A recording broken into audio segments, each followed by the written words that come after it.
Magandang buhay po. Nahingan po ako ng konting salaysay tungkol dito sa ano ang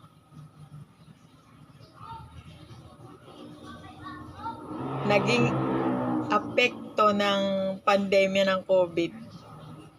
Ang disadvantage po nito sa akin mahirap.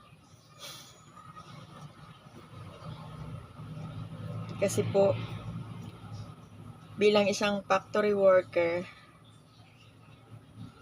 hindi ako nakakapasok. Bukod sa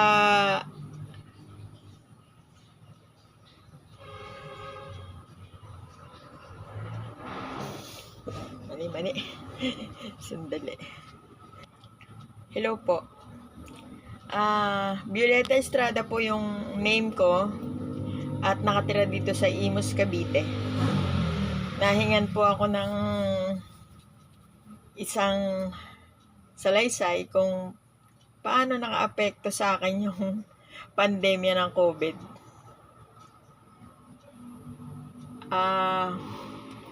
Bilang advantage po ng pandemya ng COVID, natutunan ko po na kung paano pahalagahan yung mga bagay-bagay.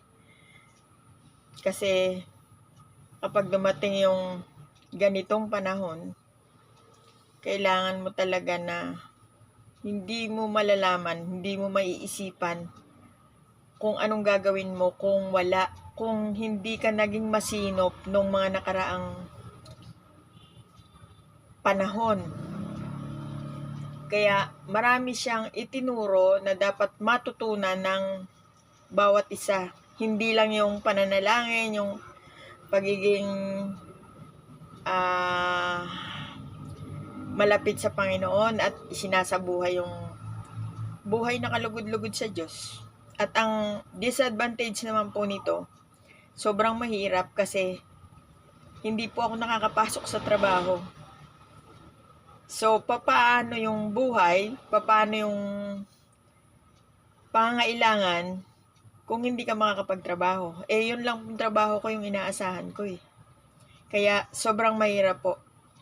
Pero, magandang pangyayari kasi yung hindi mo alam sa buhay mo bigla mong nalaman, natutunan mo. Kaya, iyon po. Bilang isang senior din, sobrang mahirap kasi bawal kaming lumabas. Bawal kaming lumabas ng basta-basta lang, kung hindi sa mga pangangailangan lang, kung walang, katulad ko po,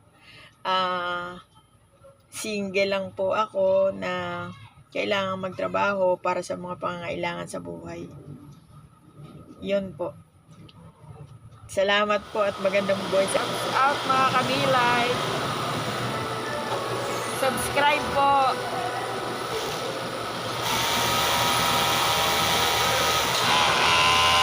Pati po yung gawa ko.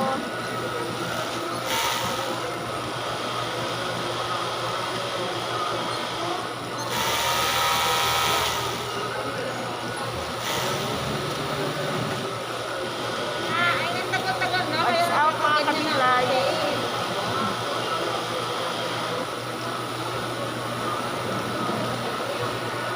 Inom po muna ako. Sobrang tight ko. Mainit.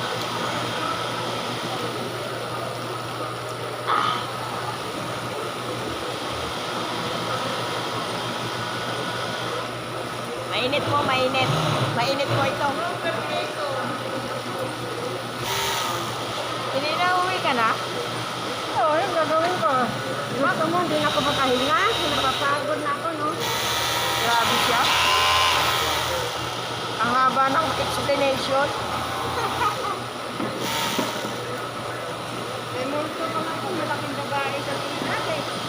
So, Sinampal ko na yung strong.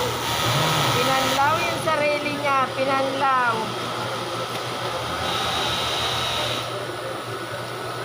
Ikaw nga yung multo, sasabihin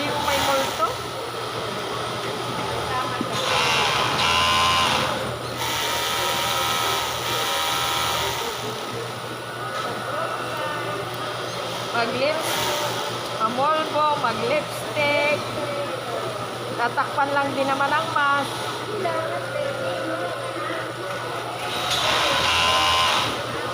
Marap ka dito sa akin, te.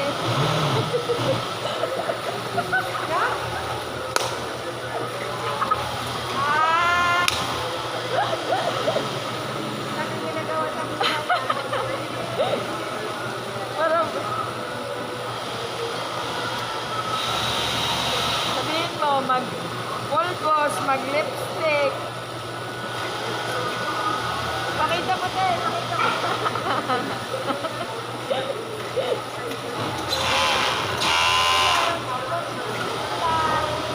Kaya nga, ipakita mo nga. Mag-lipstick, tapos magkukwento ako, ate, hindi na magkukwento ako. Sabihin mo nga sa akin, ano ang advantage at disadvantage ng COVID?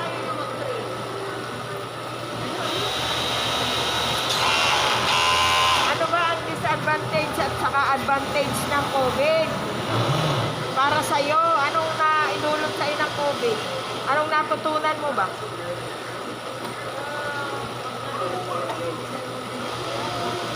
Ano?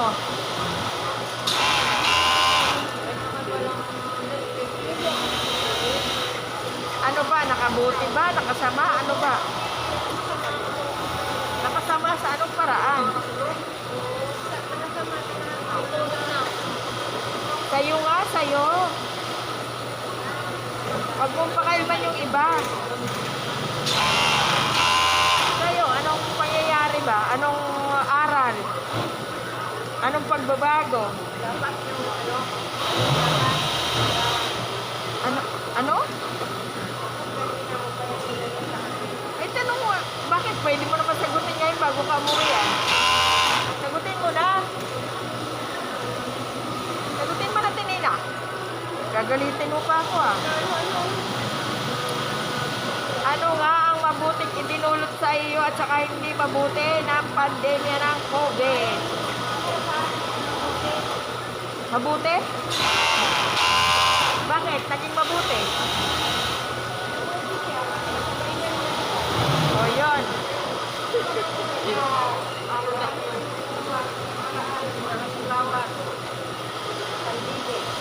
Banding ng family, ganon? Ano nga? marami ka pa sa Marami. bahay. Marami ka na nagawa. O, tapos, ano yung hindi kabutihan ng COVID? Yung hindi naging mabuti, kung bakit hindi naging mabuti ang COVID, ano? Tapos, yun lang? Dahil may namatay? Pinakailman mo na naman yung sasabihin ng iba eh. Yung sasabihin mo lang sabi. Ay, ako, ano ba yan? To be continued pa? Grabe naman yun.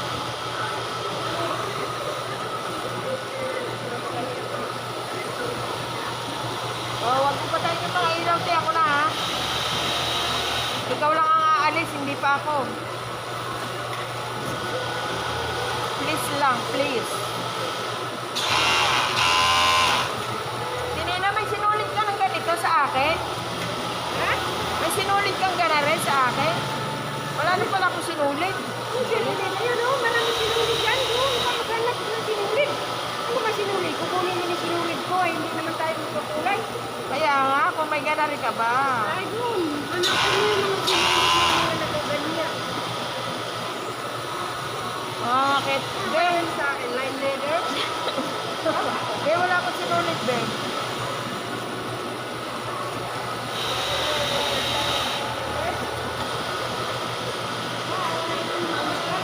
Bye-bye, mga classmates. God bless. See you tomorrow.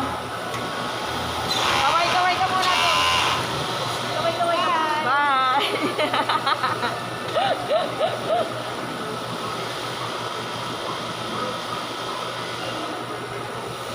Magandang buhay mga kabilay.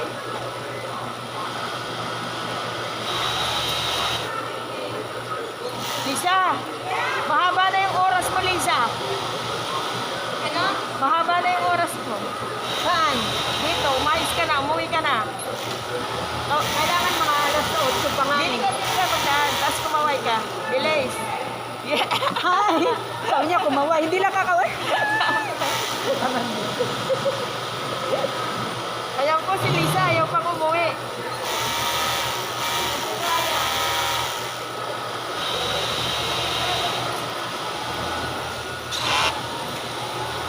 Hello mga kabilay. Subscribe naman po kayo dyan at saka like. Pinagsisikapan ko po. Sinulid, walang sinulid. Bye! Good. Okay, interview niya kami. Maganda at saka pangit na dinulog sa'yo ng pandemya ng COVID. Bakit? Wala lang, basta. Gusto ko malaman, advantage sa disadvantage ng pandemya ng COVID. Oh. Anong naging nakabuti ba yan? Para sa iyo ha, hindi sa opinion ng iba. Para sa iyo, nakabuti ba yung pandemya ng COVID o ano? Siyempre, Bakit? kasi doon mo na pagtanto na hindi pala dapat, hindi pala dapat anuhin yung halimbawa, may pera ka, hindi dapat anuhin para kung halimbawa dumating yung ganun, meron kang, Ibig sabihin, kailangan maging masino. yun, ganun. Tapos, kailangan naging masino. Yun yung naging aral ng pandemya ng COVID. Oo, na Eh ano yung pangit na pangyayari? yung yung walang pinita, walang trabaho. walang trabaho. Tapos maraming nangamatay. Oo, maraming nang namatay. Yung iba, yun nga iba na wala nang trabaho. Hindi pa nga tayo, kahit pa paano, walang sahod, trabaho. Yun nga, ang sabi, pasalamatan sabi nga doon sa lapit kanina. Nag-usap-usap ko na sabi niya, wala ba tayong sahod? Sabi, doon sa iba. Ayun. Isang araw, ay kahapon. Sabi, wala ba tayong sahod? Diba, Martes? Sabi Martes. Wala ba tayong sahod? Yan, sabihan naman doon. Huwag na kayong maghanap ng sahod. Bibigay na lang. Yan ay hintayin ninyo at yun ay bibigay. Kasi yung mga nagawa naman yun, sa iyo naman yung mapupunta, hindi naman yun sa iba. Kaya mo, talaga ang nagbilang nito. Sabi ganon. Gagalitan Ang ko. pasalamatan na lang ninyo, may gawa tayo at may paso. Kasi yung iba wala. Ayan po ha, yun po yung opinion ni Cosmin niya po. Kumarap ka, Be, para makita ka. Oh, yan po ang opinion niya. Kaway-kaway. Be, kumaway ka, Be.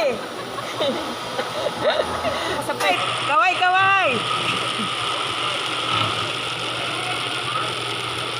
Ayan po, busy-busy po sila.